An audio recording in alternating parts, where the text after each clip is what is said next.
Welcome back to FTIR training. Let's take a look now at how the Hyperion microscope can be used in transmission mode. Now, in this mode, we not only have to focus the sample height with respect to the objective that we're using above the sample, but we also need to focus the condenser height with respect to the sample. So kind of two steps here. I often get started with just a glass microscope slide that has a little Sharpie mark on it. And this metal plate can be useful for holding samples that may be smaller. And so I'm just going to put it on here. Obviously, this microscope slide is not very small, but you may want to use it for your sample. And so I'm going to position that over the hole in the stage.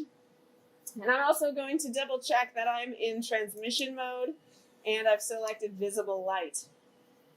Now, hopefully, once the visible light is activated, we'll see a spot on the glass slide, meaning that everything is lined up, that the stage is lined up over where the light is going to come through. And if we don't see that, we may need to adjust the stage position with this joystick. And I do see a small little spot of light. I can look through these eyepieces at the top while focusing,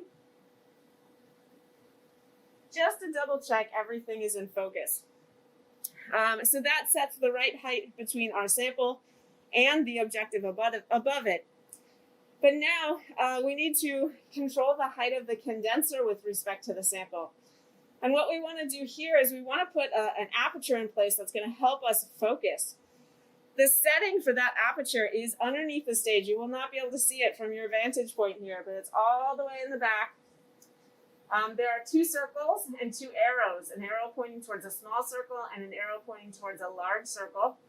To do this alignment, you need to have the knob in the direction of the small circle. And now when I look through these eyepieces, I see that most of my field of view is black, and there's just a small circle in the center. I then want to use these knobs on the bottom, these silver knobs, to move the height of the condenser with respect to the sample and try to get that circle in focus. And then once I'm done with that, I can reopen the objective so that my entire field of view is lit up again. One other knob I will show you is this one back here. That controls the overall brightness of the visible light on the system. And so once I've done that, now I know that my objectives are at the right height. I can switch this out and put a sample in place. Now, very often the samples that we use for transmission-based infrared work are not transparent in the visible. So for example, double-side polished silicon wafers are not transparent in the visible. So you cannot use transmission mode and visible light to try to find where you are on your sample. Instead, what I do is I use reflection mode, visible light, to find where I am on my sample, and then I switch to transmission mode to actually take the data.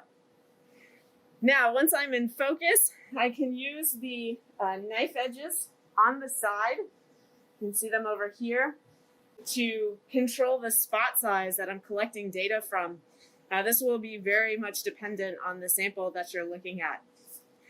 Now, once that is all set, I want to make sure that I'm in a blank spot before I take data. I want to make sure I'm in infrared mode, and then I can go over to the software and take data.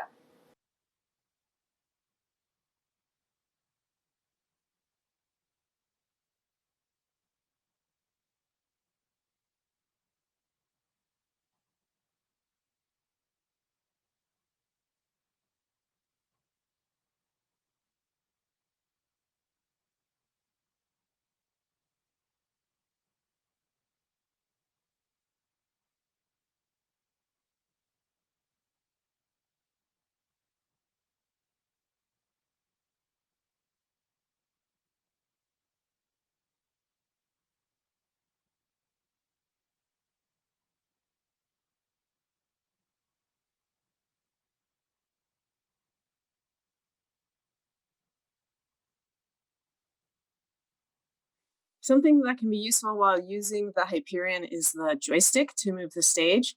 So to enable that, you have to click on this icon with the XY. That brings up this window, and you need to make sure that this checkbox is checked. And this window needs to stay open. So I usually just drag it to the bottom of the screen so it's out of my way and then continue on with the measurements.